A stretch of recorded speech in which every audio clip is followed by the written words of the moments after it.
इसके बाद देखते हैं कि गिलफोर्ड के सिद्धांत के आयाम कौन कौन से हैं। तो इसका आंसर है संक्रिया, विषय वस्तु और उत्पाद। यानी जो गिलफोर्ड है उन्होंने कौन सा सिद्धांत दिया था, त्रिआयामी सिद्धांत दिया था, जिसके जो 3 आयाम है कौन कौन से हैं, संक्रिया, विषय वस्तु और उत्पाद हैं। ठीक, आगे अगला क्वेश्चन है बुद्धि, ज्ञान, आविष्कार, निर्देश एवं आलोचना इन 4 शब्दों में निहित है, यह कथन किसका है। तो यह कथन बीने का है। ठीक है, आगे अगला क्वेश्चन है कि तरल ठोस बुद्धि का सिद्धांत किसने दिया। तो इसका आंसर है कैटल ने, जो कब दिया गया, 1963 में दिया गया, जिसका विस्तार बाद में जॉन एस हॉल ने किया, कब, 1987 में। ठीक है, आगे अगला क्वेश्चन है कि बुद्धि का पदानुक्रम सिद्धांत किसने दिया। तो इसका आंसर है बर्ट व बर्नर ने 1965 में बुद्धि के पदानुक्रम का सिद्धांत दिया। ठीक, आगे अगला प्रश्न देखते हैं कि उचित प्रकार के समझने, विचार करने व तर्क करने की योग्यता बुद्धि है, यह कथन किसका है। तो यह कथन कैटल का है। ठीक, आगे अगला प्रश्न देखते हैं कि बुद्धि का क व ख यानी ए व बी सिद्धांत किसने दिया। तो यह हैब द्वारा दिया गया। इसको याद करने के लिए हम क्या देख सकते हैं कि जो ए और बी है तो उसके बीच से हम व को हटा दें तो ऐब बनता है। तो इसके जो वैज्ञानिक है, मनोवैज्ञानिक, वो भी क्या है, ऐब हैब हैं। तो ऐब से रिलेट करके हम हैब देख सकते हैं, जिसमें जो हैब है उन्होंने बुद्धि के ए व बी फैक्टर बताए, जिसमें उन्होंने ए में क्या है, किसी भी व्यक्ति के जन्मजात गुणों को क्या क्या रखा, और बी के अंतर्गत अधिगम, अनुभव तथा वातावरणीय घटकों का क्या क्या समावेश किया था। ठीक, आगे अगला प्रश्न है कि बुद्धि का प्रतिदर्श सिद्धांत किसने दिया। तो यह दिया थॉमसन ने 1955 में।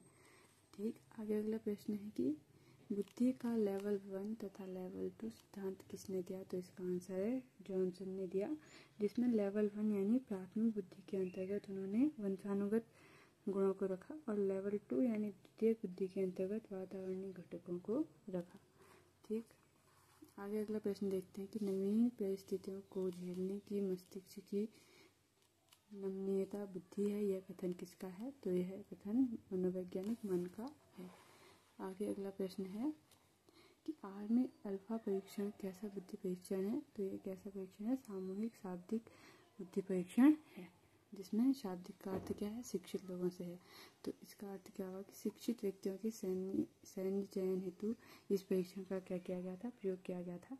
आर्मी अल्फा से रिलेटेड एक और जो परीक्षण है आर्मी बीटा परीक्षण, जिसके अंतर्गत क्या है, जो सामूहिक अशाब्दिक क्या है व्यक्तियों के लिए है, जिसमें अशिक्षित व्यक्तियों के सैन्य चयन हेतु इस परीक्षण का प्रयोग किया जाता है।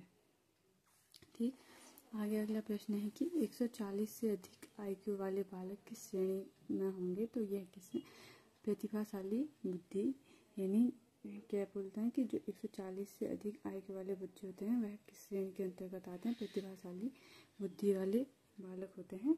और जो 90 से 110 के बीच में जो बालकों की क्या है आईक्यू होता है, वह सामान्य बुद्धि वाले क्या होते हैं, बालक होते हैं।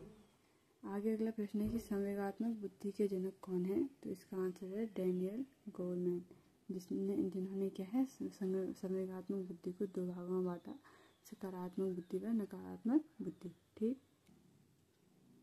आगे अगला प्रश्न देखते हैं कि संवेगात्मक बुद्धि शब्द का प्रयोग सर्वप्रथम किसने किया। तो इसका आंसर है डॉक्टर जॉन मेयर तथा पीटर द्वारा किया गया। आगे अगला क्वेश्चन है व्यक्तिगत शाब्दिक परीक्षण किसने दिया। तो इसका आंसर है हिली। आगे अगला प्रश्न है कि साइमन बुद्धि परीक्षण क्या है। तो यह क्या है, व्यक्तिगत शाब्दिक परीक्षण है। ठीक, आगे अगला प्रश्न है कि साइमन बुद्धि परीक्षण कितने वर्ष तक के बालकों के लिए था। तो इसका आंसर है 3 से 15 वर्ष के बालकों के लिए साइमन बुद्धि परीक्षण था। आगे अगला प्रश्न है कि सामूहिक बुद्धि परीक्षण यानी शाब्दिक बुद्धि परीक्षण के प्रतिपादक कौन है। तो इसका आंसर है आर्थर एस ऑर्टिस। ठीक, आगे अगला प्रश्न है कि स्टैनफोर्ड बीने परीक्षण किसने दिया। तो इसका आंसर है टर्मन ने दिया।